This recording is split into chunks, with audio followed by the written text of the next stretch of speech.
ನಮಸ್ತೆ ಎಜೆ ನ್ಯೂಸ್ಗೆ ಸ್ವಾಗತ.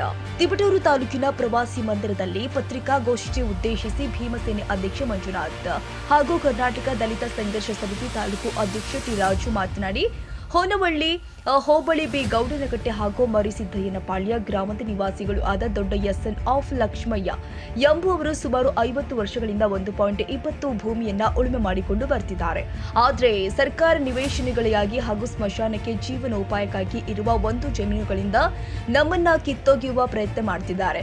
ಉಳುವವನೇ ಭೂಮಿಯ ಒಡೆಯ ಎಂದು ಆದೇಶವಿದ್ರೂ ಕೂಡ ಅಧಿಕಾರಿಗಳು ನಮ್ಮ ಸಮಸ್ಯೆಗಳಿಗೆ ಸ್ಪಂದಿಸ್ತಾ ಇಲ್ಲ.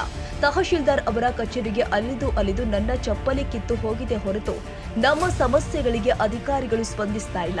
ಇದೇ ತರಹ ಊರಿನ ಲಕ್ಷ್ಮಯ್ಯ, ರಂಗಸ್ವಾಮಿ, ಚಂದ್ರಯ್ಯ, ಗೋವಿಂದಯ್ಯ, ಶಾರದಮ್ಮ ಇನ್ನೂ ಹಲವು ರೈತರು ಇದೇ ಸಮಸ್ಯೆ ಎದುರಿಸುತ್ತಿದ್ದಾರೆ. ರೈತರಿಗೆ ಜಮೀನು ಇರುವುದೇ ಕಷ್ಟಕರವಾಗಿದೆ. ಉಳುಮೆ ಮಾಡಿಕೊಂಡು ಬರುತ್ತಿರುವ ಜಮೀನು ಕಿತ್ತುಕೊಂಡ್ರೆ ಅವರು ಎಲ್ಲಿಗೆ ಹೋಗಬೇಕು?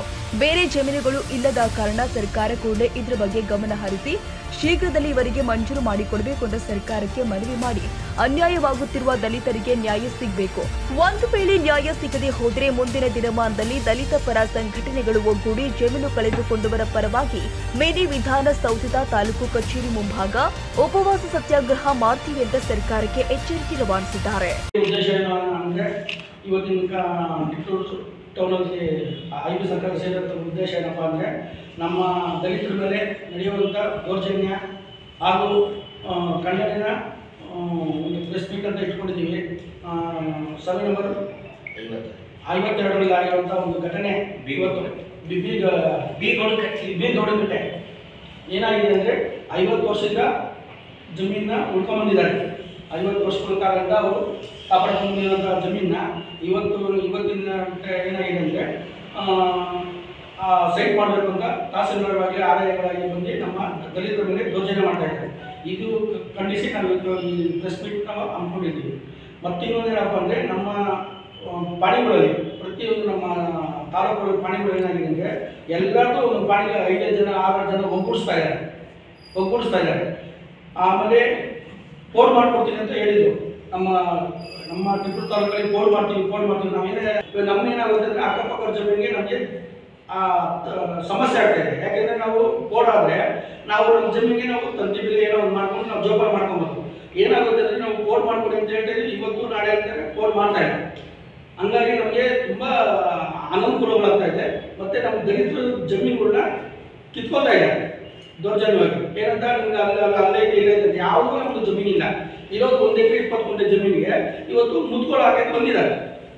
ಹಂಗಾಗಿ ಇವತ್ತು ನಾವು ಈ ಸಂದರ್ಭದಲ್ಲಿ ನಮ್ಮ ಲಕ್ಷ್ಮಿ ಅವರು 1 ಎಕರೆ 20 ಗುಂಟೆ ಜಮೀನಿಗೆ ಅವರು 50 ವರ್ಷದಿಂದ ಅವರು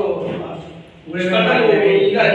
ಅವರಾಗಲಿ ನಾವು ಇಷ್ಟು ಜನ ಏನಿದ್ದಾರೆ, ನಮ್ಮ ತಾಲೂಕಿನಲ್ಲಿ ಇರ್ತಕ್ಕಂಥ ದಲಿತ ಬಂಧುಗಳಿಗೆ ತುಂಬ ತೊಂದರೆ ಆಗ್ತಾ ಇದೆ. ಅದು ಯಾವ ರೀತಿ ಅಂತ ಹೇಳಲಿಕ್ಕೆ ಬರ್ತಾ ಇಲ್ಲ. ಈಗ ಒಂದು ಚಿಕ್ಕ ಉದಾಹರಣೆ ಅಂತಂದರೆ, ಮರಿಸಿದ್ದಯ್ಯನಪಾಳ್ಯ ಬಿ ಗೌಡನಕಟ್ಟೆ ಗ್ರಾಮದಲ್ಲಿ ನಡೆತಕ್ಕಂಥ ಒಂದು ಉದಾಹರಣೆ ಏನು ಅಂತಂದರೆ, ಲಕ್ಷ್ಮಯ್ಯ ಸಣ್ಣ ದೊಡ್ಡಯ್ಯ ಅಂತಕ್ಕಂಥ ಒಂದು ವ್ಯಕ್ತಿಗೆ ಸುಮಾರು 1 ಎಕರೆ 20 ಗುಂಟೆ ಜಮೀನಿದೆ. ಈ ಜಮೀನನ್ನು ಅವರು 50 ವರ್ಷಗಳಿಂದ ಉಳುಮೆ ಮಾಡ್ಕೊಂಡು ಬಂದಿದ್ದಾರೆ. ಆದರೆ ಸರ್ಕಾರದವರು ಈ ಸಂಬಂಧಪಟ್ಟ ಈ ತಿಪಟೂರು ತಾಲೂಕಿಗೆ ಸಂಬಂಧಪಟ್ಟ ತಹಸೀಲ್ದಾರ್ ಇರ್ಬೋದು, VA ಇರ್ಬೋದು, PDO ಇರ್ಬೋದು ಮತ್ತು RI ಇರ್ಬೋದು, ಇವರು ಈ ಜಮೀನನ್ನು ಅಕ್ವೈರ್ ಮಾಡಲಿಕ್ಕೆ ಪ್ರಯತ್ನ ಪಡ್ತಾ ಇದ್ದಾರೆ. ಆದರೆ ದಲಿತರಾದ ಅವರಿಗೆ ಯಾವುದೇ ರೀತಿಯಾದ ಜಮೀನಿಲ್ಲ. ಈ ಜಮೀನನ್ನು ಅವ್ರಿಗೆ ಕಬಳಿಸಿ ಪ್ರಯತ್ನ ಮಾಡ್ತಾ ಇರೋದು ತುಂಬ ಖಂಡನೀಯ. ಆದರೆ ಅವರಿಗೆ ಆ ಜಮೀನನ್ನು ಬಿಟ್ಟುಕೊಡಬೇಕು. ಯಾವುದೇ ರೀತಿಯಾದ ತೊಂದರೆಯನ್ನು ಅವ್ರು ಕೊಡದಲ್ಲೇ ಅವ್ರ ಹೆಸರಿಗೆ ಜಮೀನನ್ನು ಮಂಜೂರು ಮಾಡಿಕೊಡ್ಬೇಕು. ಅದರ ಜೊತೆಗೆ ಇರ್ತಕ್ಕಂಥ ಬೇರೆಯವರು ಇರ್ತಕ್ಕಂಥವ್ರು ಚಂದ್ರಯ್ಯ ಮತ್ತೆ ಗೋವಿಂದಪ್ಪ ಇನ್ನು ಸಾಕಷ್ಟು ಜನ ಅದರಲ್ಲಿದ್ದಾರೆ. ಅಲ್ಲಿ ಇರ್ತಕ್ಕಂಥ ಜನಗಳಿಗೆ ಅಲ್ಲಿ ಏನಿದೆ ಆ ಭಾಗದಲ್ಲಿ ಇರ್ತಕ್ಕಂಥ ಯಾರಿಗೆ ಮಂಜೂರು ಆಗಿಲ್ಲ, ಈ ಜಮೀನನ್ನ ಅವ್ರಿಗೆ ಮಂಜೂರು ಮಾಡ್ಕೊಡ್ಬೇಕು, ಅಧ್ವಸ್ ಮಾಡ್ಕೊಡ್ಬೇಕು. ಮತ್ತೆ ಅವರಿಗೆ ಅದಕ್ಕೆ ಸಂಬಂಧಪಟ್ಟ ಹಾಗೆ ಅಲ್ಲಿ RI ಇನ್ಸ್ಟ್ರಕ್ಷನ್ ಕೊಡಬೇಕು. ಏನಿದೆ ಅದರಲ್ಲಿ ಸ್ಟೇಟಸ್ ತಗೊಂಡು ಸರ್ಕಾರ ಅವರಿಗೆ ಈ ಜಮೀನನ್ನ ಮರುಮಂಜೂರು ಮಾಡಿಕೊಡ್ಬೇಕು. ಯಾವುದೇ ತರಹದ ತೊಂದರೆಯನ್ನು ಕೊಡದೆ ದಲಿತರ ಜಮೀನನ್ನು ಕಬಳಿಸದೆ ಅವ್ರಿಗೆ ನ್ಯಾಯ ಕೊಡಿಸ್ಕೊಡ್ಬೇಕು. ಒಂದು ವೇಳೆ ಈ ನ್ಯಾಯ ಕೊಡಿಸಿಕೊಡದೇ ಇದ್ದ ಪಕ್ಷದಲ್ಲಿ ನಾವು ಮುಂದಿನ ದಿನಗಳಲ್ಲಿ ಬಹು ದೊಡ್ಡ ಹೋರಾಟವನ್ನು ನಾವು ತಾಲೂಕು ಆಫೀಸ್ ಮುಂದೆ ಇಟ್ಕೊಂಡು ಬಹುದೊಡ್ಡ ಚಳವಳಿಯನ್ನು ಮಾಡ್ತೀವಿ. ನಾವು ದಲಿತರಿಗೆ ಆ ಜಮೀನನ್ನ ಕೊಡಿಸೋವರೆಗೂ ನಾವು ಬಿಡಲ್ಲ ಅಂತಕ್ಕಂಥ ಮಾತುಗಳನ್ನ ಹೇಳಿ ಈ ಮೂಲಕ ನಾವು ಸರ್ಕಾರಕ್ಕೆ ಎಚ್ಚರಿಕೆಯನ್ನು ಕೊಡ್ತಾ ಇದ್ದೀವಿ.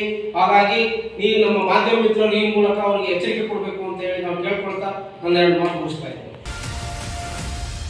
ತಾಜಾ ಸುದ್ದಿಗಾಗಿ ಎಜೆ ನ್ಯೂಸ್ 24x7 ಗೆ ಸಬ್ಸ್ಕ್ರೈಬ್ ಮಾಡಿ ಮತ್ತು ಬೆಲ್ ಐಕಾನ್ ಒತ್ತಿ ತಪ್ಪದೇ ಲಿಂಕ್ ಶೇರ್ ಮಾಡಿ.